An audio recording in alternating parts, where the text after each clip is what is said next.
Hi, and welcome to Ivy English. I'm Karen. And I'm Chris Gorski. Today is April 16th, and we're on page 47 in your magazines. Today we're going to hear part one of a two-part article entitled, Now Listen, The Colorful History of Headphones. So I don't know about you, Karen, but I am a big fan of being out on the noisy streets of Taipei with my headphones firmly placed into my ears, and I am listening to music. I like Taipei. I really am happy to be here. One thing I don't appreciate is the noise of the city, and so headphones, and especially noise-canceling headphones, has really made my time here even better. You have noise-canceling headphones? Yeah, I spend a little bit more money on my headphones because I love music so much. And honestly, the noise is a little difficult for me to bear. It was one of the things I really just didn't enjoy when I first started living here. But now I have this pretty cheap solution that improves the everyday quality of my life. I want to be clear, I'm not complaining here. Sometimes we have problems in our life, and we need to address those issues one way or the other. And these little earphones make my everyday so much better. Are they wireless? No, I don't like wireless headphones. I don't either, because the battery dies and you have to throw them away. They're done. So I had a pair, and I plan to never get another pair. Because of that, I always use earphones with wires. But I had also considered getting noise-canceling ones. I looked into them. Number one, they're quite expensive, at least when I checked. And if you want good quality ones, and I would get good quality if I got them. And second, I've read things that the way they cancel noise is they send a noise signal into your ear that's exactly the opposite, so it cancels out the sound wave. I have been told by many that this does not hurt your hearing in any way, but I'm not totally convinced because they're sending a strong noise signal into your ears, and that's why in the end, there are two reasons. That was one of them. I decided I'm not going to take the risk, and they probably are not very risky, but that's what I was thinking. And number two is when I felt I really needed them was once when I was in a noisy cafe, and then I realized I just have to go to a different cafe. I don't need to get the earphones. But you're right, especially on the MRT. It is really too noisy to hear. And I don't usually listen to music. I listen to podcasts. And with just regular wired earphones, it's very hard to hear. I was talking with teacher Betty at our sister magazine, Enjoy, recently about whether we enjoy listening to music while we work. And Betty prefers silence like the tomb. She does not want noise. Me too. Yeah. I personally would have a very hard time working in a very quiet environment. Music, there are many kinds. Some are better suitable for working than others. Personally, I do need some noise. And I really like working in the MRT, but I do need my headphones and I do like music. And for me, I listened to a lot of noisy music growing up, so my hearing is probably not the best already. So a little more noise canceling probably won't hurt me that much. Yeah, and I've been told that there is no risk, but for me it was just like a personal concern. Yeah, well, they do get uncomfortable too over a long period of time. I will say that, but you do get used to it. But there definitely is a period of adjustment. And your ear holes also might not be the same as everyone. So you might need to find the right size little cup to fit in your ear as well. That's right. Some people say they have a feeling of something pressing against their ears, kind of pressure. But I have found that it depends on the kind of noise. You're right about there being many different kinds of music. And if it's very bland, I think it's so boring I don't need to have it on. It has to be a little better than bland, but not too much better because I stop working and start listening to the music. So there's a very fine line there. And there is also another point, and that is if I go to a coffee shop that isn't extremely noisy, that kind of background noise is kind of comforting because it feels like there are healthy, happy humans around me just going about their activities, and that's fine to work to. It doesn't distract me. Here's a favorite combination of mine. So I have certain playlists that I enjoy. I am a fan of what's called lo-fi hip-hop. And another thing I'll layer on top of that. So I'm playing lo-fi hip-hop, which you may know. I'll also play airplane noise. So airplane white noise top of that.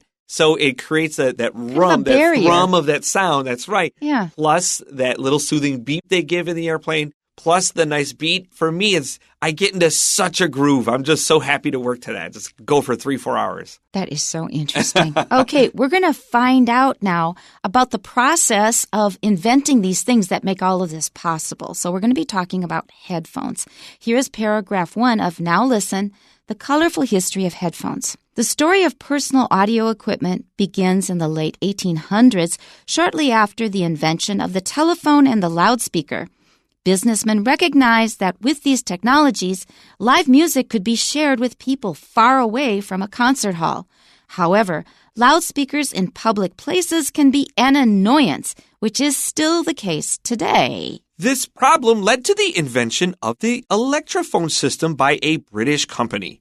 The electrophone used telephone lines to deliver live performances from theaters and opera houses across London. The electrophone service was a subscription-based model where subscribers rented special listening devices similar to doctors' stethoscopes.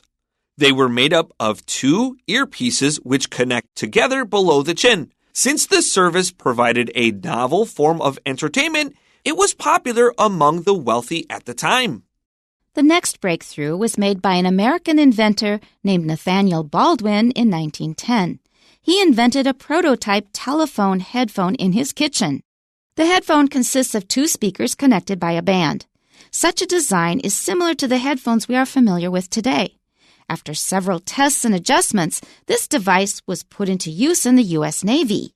Fast forward to 1937, when the first dynamic headphones were being produced in Germany by an engineer named Eugen Bayer. The DT48 headphones significantly improved sound quality. With pads for the ears, the design was also more comfortable than Baldwin's invention. In the 1950s, a jazz musician named John C. Koss introduced stereo technology to personal headphones, making the sound from the device more realistic. Later advances in battery technology led to smaller radios. As audio systems decreased in size, new designs of headphones were released one after another. Okay, we're kind of left hanging because this is only part one of a two-part article. So let's go back to the beginning, our title, Now Listen. So they are just borrowing a phrase that we use sometimes in certain situations to make a clever title, and then they clarify it with the rest of the title, which is a little bit more straightforward, the colorful history of headphones. So if we just said the history of headphones, it might sound a little flat, and you think, this sounds really technical and possibly kind of dull. But when you see the word colorful, that kind of is an IOU. I'm making a promise here that there will be something interesting. Yeah, I think so. The word colorful and Now Listen are very good additions to this. The history of headphones is very straightforward. I appreciate knowing what will be coming. But if you don't entice your reader, I would read an article called The History of Headphones, but this is strictly something that I'm passionate about. What about a more casual enjoyer of maybe this topic, right? And you got to get them on the hook. Exactly. They're suggesting there are going to be some surprises in here that are worth waiting for, worth wading through the article to get to. So let's go back to our first paragraph. The story of personal audio equipment begins in the late 1800s, shortly after the invention of the telephone and the loudspeaker. So if you know anything about the history of technology, especially about the history of audio technology, you're familiar with these inventions. One is by Bell, Alexander Graham Bell, the telephone in the late 1800s, around 1880. And then the loudspeaker came soon after that because we needed to amplify the sound so we could hear it. So it's in this age when people have already made breakthroughs in audio technology, and they went from having it on a large scale to a small scale. They're talking about personal audio equipment. So this is something that you use all by yourself. And this kind of orients you to what's coming in the article, gets you ready for what's going to be coming. Personal audio equipment, and watch out for the stress. Audio is a noun, equipment is a noun. So we don't stress equipment, we say audio equipment. Personal is just an ordinary adjective, we stress that. So personal audio equipment. So interestingly, you brought up Alexander Graham Bell, of course, because we mentioned the telephone. So this is 1876, and the first telephones didn't have a ringer. So traditionally, in the first 2 years of the telephone, I would have to tell Karen, I will call you at 9:30 tomorrow. Be ready. And we have to make a plan, and then at 9:30, I will pick up the phone. That's right. And of course, how do you answer the phone? Today we say hello. But at the time, that convention wasn't standard. In fact, the word hello was not even standard. It was popularized by none other than Thomas Edison.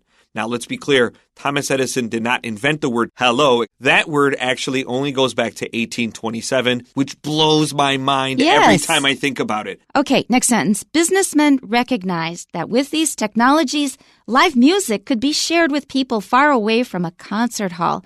And that is truly a big deal because back then, it was only the cultured, moneyed classes who could have the luxury of going to listen to a concert or an opera performance. And then they had to do it afresh every time. So recorded music changed all that. It sort of democratized music. But back then, you had to be rich before you had that privilege. I am a person that really values taking away the unnecessary use of the word man in words, so businessmen here. But in reality, at this time, there were no business people. There were only businessmen. Women were very rarely seen in this avenue of business. So I think the word businessman is an accurate word here.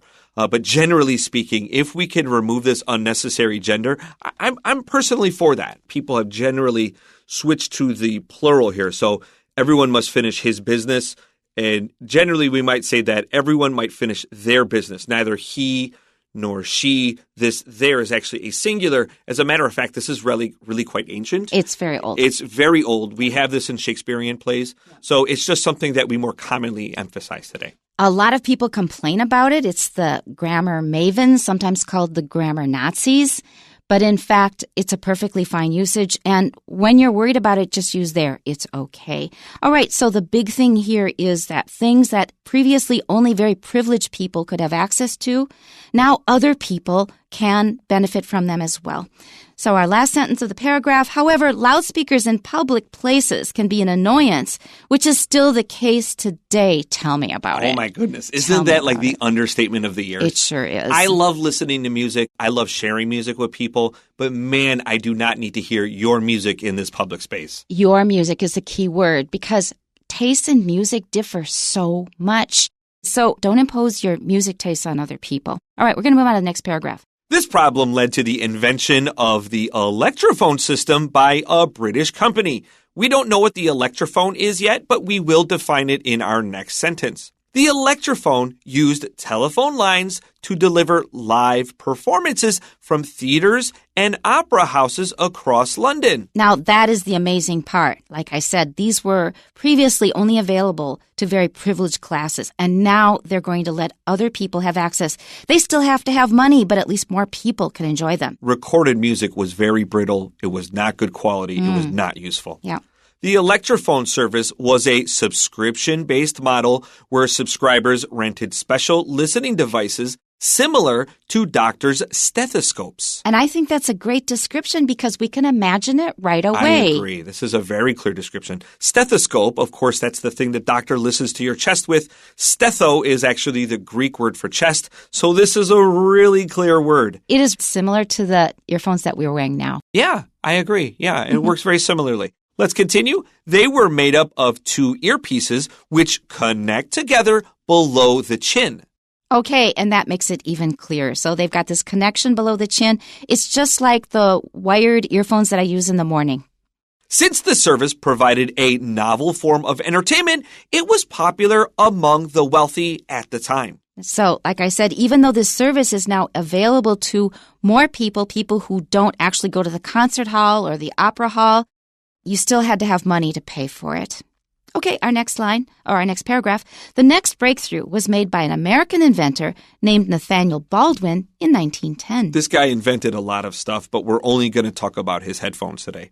He invented a prototype telephone headphone in his kitchen. I like that detail of in his kitchen because the popular place to come up with new ideas now is the garage. That's right. The headphone consists of two speakers connected by a band. Okay, and that's nothing really surprising. That's basically what we're wearing now in the studio. They literally look like the ones we're wearing right now with two little like Martian antennas sticking out of them. They look just like the ones we're wearing today. That's pretty amazing. Such a design is similar to the headphones we are familiar with today, which is what we just said.